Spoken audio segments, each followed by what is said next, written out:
హరీష్ రావు గారు మీకే డిక్టేట్ చేస్తుంది సార్ టర్మ్స్. మీరు మైక్ ఇస్తే కూసోమంటుర్రు, మీరు వద్దంటే మైక్ ఇవ్వమంటుర్రు. మీరు అది చెప్పినట్టు వినొద్దు సార్, జర మాదికి చూడండి సార్. అధ్యక్ష గౌరవ ముఖ్యమంత్రి గారు ప్రతిపక్ష పాత్రను మీరు బాగా నిర్వహించండి అని మాకు సలహా ఇచ్చారు. సంతోషం. ప్రజల తీర్పును మేము గౌరవిస్తాం. ప్రజలు మిమ్మల్ని ప్రశ్నించడం కోసమే మమ్మల్ని ఇక్కడ కూర్చోబెట్టారు. సో ప్రజలు మాకు ఇచ్చిన అవకాశాన్ని తప్పకుండా సద్వినియోగం చేసి మేము ప్రజల పక్షాన, మేము అధికార పక్షంలో ఉన్నా ప్రతిపక్షంలో ఉన్నా డెఫినెట్గా తెలంగాణ ప్రజల పక్షాన తెలంగాణ రాష్ట్ర ప్రయోజనాల కోసం మేము పోరాడతాం.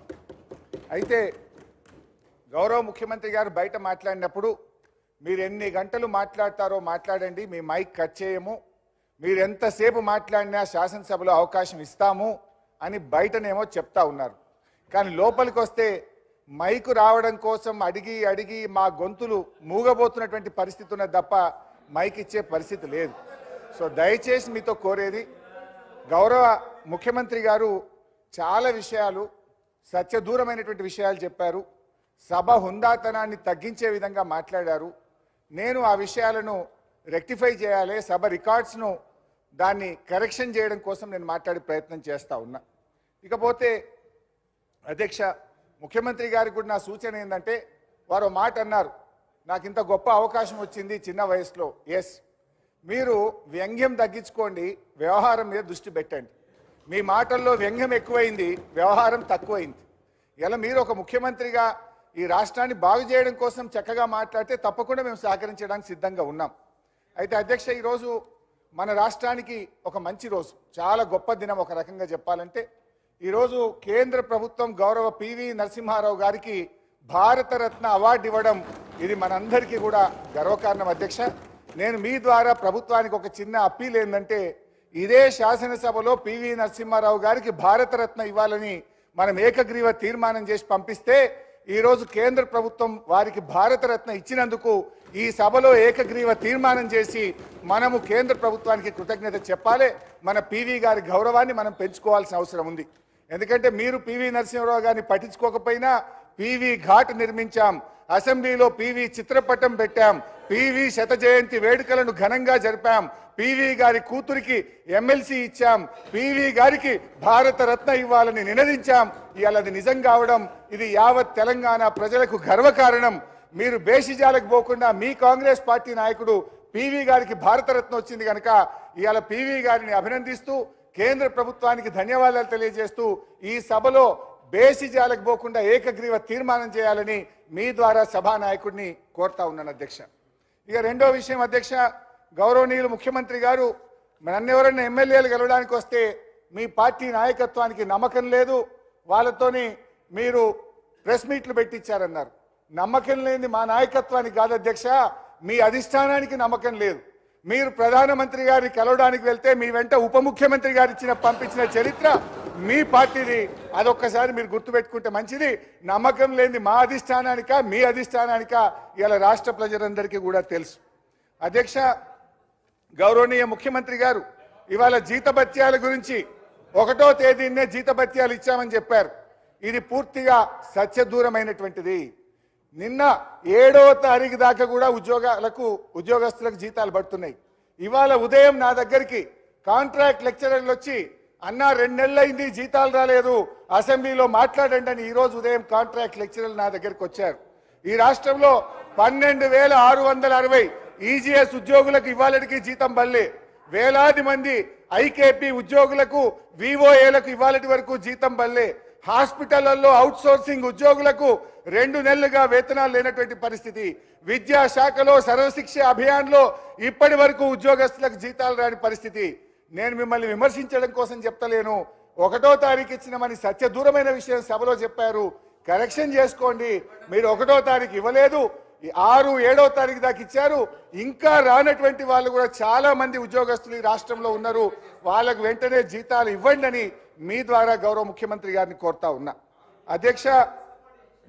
అధ్యక్ష, పెన్షన్ల గురించి గౌరవ ముఖ్యమంత్రి గారు మాట్లాడారు. నేను ముఖ్యమంత్రి గారిని నేనేదో సవాళ్ళు విసరడమో ఛాలెంజ్లు చేయడమో చేయగలుగుతా, కానీ మీరు కొత్తగా వచ్చినారు, ఇంకా పూర్తిగా పరిపాలన మీద గ్రిప్ రాలేదు, ఇంకా రావాలి, సమయం పడుతుందని మీకు నేను కరెక్షన్ కోసం చెప్పే ప్రయత్నం చేస్తున్నా. జనవరి నెలలో గౌరవ హరీష్ రావు గారు మీ పేరు తీసుకొని ఏదైతే మాట్లాడిందో చెప్తున్నా, ఆ విషయాన్ని పేరు తీసుకొనే చెప్పిండ్రు. మీరు ఆర్థిక మంత్రి అని నా పేరు తీసుకొనే చెప్పింది కనుక చెప్తున్నా. ఎస్, వారు జనవరి నెలలో వృద్ధులకు వితంతువులకు ఆసరా పెన్షన్ ఇవ్వలేదు. ఆ నెల పెన్షన్ వినండి జనవరి నెల పెన్షన్ ఫిబ్రవరి 1వ తారీఖు 2వ తారీఖు నుంచి స్టార్ట్ చేసిండ్రు. అది ఫిబ్రవరి పెన్షనా జనవరి పెన్షనా? జనవరి నెల మొత్తములో ఆసరా పెన్షన్ ఈ రాష్ట్ర ప్రజలకు అందలేదు.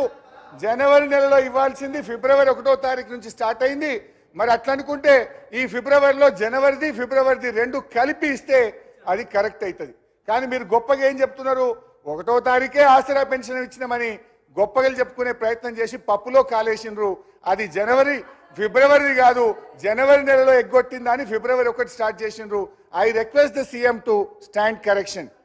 అధ్యక్ష, ఇకపోతే రైతు బంధు విషయంలో కూడా గౌరవ ముఖ్యమంత్రి గారు మాట్లాడారు. రైతు బంధు విషయంలో వారు కొన్ని సంవత్సరాలది ఉటంకించే ప్రయత్నం చేసినారు. రైతు బంధులో వారు చెప్పిన దాంట్లో కొంతవరకు సత్యం, కొంతనేమో సత్య దూరం. ఏంటి, మేము చిన్న రైతులకు 7,500 కోట్లు రైతు బంధు వేయాల్సి ఉంటే దాదాపు 6,000 కోట్లు మొదటి నెల రోజుల్లోనే ఇచ్చాం. ఏదైనా చివరి 200, 300, 500 కోట్లుంటే ఆలస్యం జరిగి ఉండొచ్చు. కానీ మీ హయాంలో ఇచ్చింది 200, 300 మొదలు, ఇవ్వాల్సింది చాలా ఎక్కువ ఉన్నది అనేటువంటి విషయాన్ని మీ ద్వారా గౌరవ ముఖ్యమంత్రి గారి దృష్టికి తెస్తా ఉన్నాం. అధ్యక్ష మీరు మాట్లాడొద్దంటే కూర్చుంటాం అక్క. అధ్యక్ష, ముఖ్యమంత్రి గారు ప్రతిసారి నా మీద ఓ అగ్గిపెట్ట ముచ్చట తీసుకొస్తారు. ఇది ఉద్యమకారులకు తెలుస్తుంది ఆ ఆవేదన, ఆ తపన, మా తన్లాట ఆ రోజు. ఎందుకంటే మీరు ఏనాడు అమరవీరులకు శ్రద్ధాంజలి ఘటించిన వాళ్ళు కాదు, ఏనాడు అమరవీరుల కుటుంబాలను పరామర్శించిన వాళ్ళు కారు, ఏనాడు పాడెమోసిన వాళ్ళు కారు. ఉద్యమకారుల మీద తుపాకులు పట్టుకొని పోయిన మీకు అమరవీరుల గురించో తెలంగాణ పోరాటం గురించో మీకు తెలుస్తుందని నేను అనుకోను. ఏదేమనంటే అరిగిపోయిన గ్రామ్ఫోన్ రికార్డ్ లాగా ఈ అగ్గిపెట్ట ముచ్చేట మాట్లాడు బంద్ చేయండి. అది మా ఉద్యమ స్ఫూర్తి. మేము ఆ రోజుల్లో పోరాటంలో మా ప్రయత్నాన్ని మీరు అట్లా కించపరిచో తగ్గించో రాజకీయంగా విమర్శ చేస్తామనుకుంటే అది మీ విజ్ఞతకే వదిలేస్తున్నాం. అధ్యక్ష, ఈరోజు ఎస్ఎల్బిసి టనల్ విషయంలో కోర్స్ ఇరిగేషన్ మీద డిస్కషన్ ఉంటే చాలా డీటెయిల్గా నేను మళ్ళీ వాటన్నిటికి కూడా వివరణ ఇస్తాను. అధ్యక్ష, ఎస్ఎల్బిసి టనల్ విషయంలో మొన్న ప్రెస్ కాన్ఫరెన్స్లో, ఈరోజు అసెంబ్లీలో కూడా గౌరవ ముఖ్యమంత్రి గారి సభను తప్పుదో పట్టించారు. మొన్న ప్రెస్ కాన్ఫరెన్స్లో 1 కిలోమీటర్ తవ్విండ్రు 10 ఏళ్ళల్లో అని చెప్పిండ్రు. ఇవాళ అసెంబ్లీలో 1.5 కిలోమీటర్ మాత్రమే తవ్వారు ఈ 10 ఏళ్లలో అని చెప్పి ఒక తప్పుడు మాటను సభలో చెప్పి రాష్ట్ర ప్రజల్ని మీరు తప్పుదో పట్టిస్తా ఉన్నారు. 11 కిలోమీటర్లు మా హయాంలో ఎస్ఎల్బిసి టనల్ తవ్వడం జరిగింది.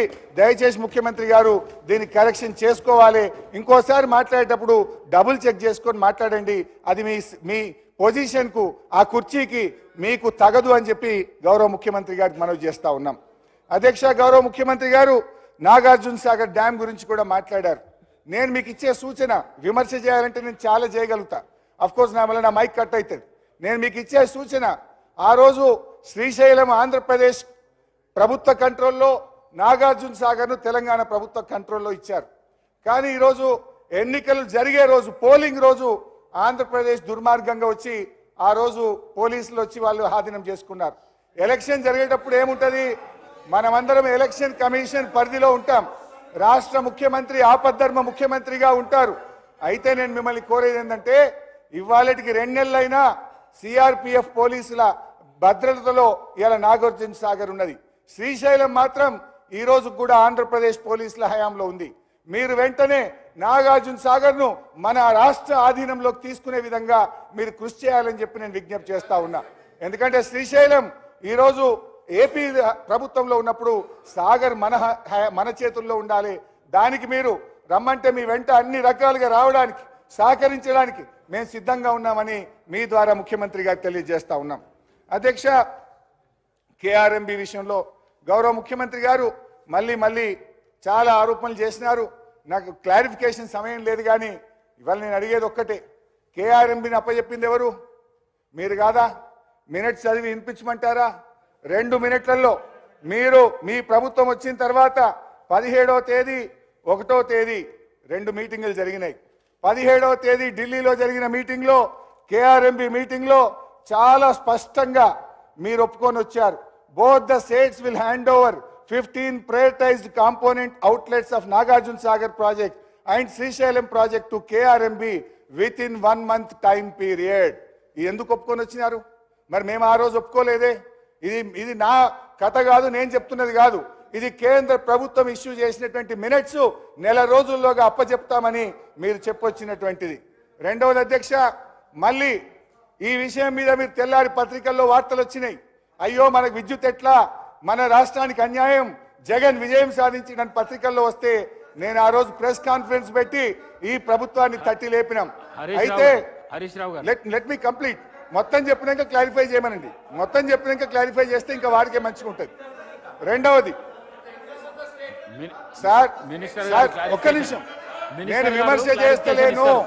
ఈ రాష్ట్ర ప్రయోజనాలు మినిస్టర్ గారు క్లారిఫికేషన్ ఇస్తారు.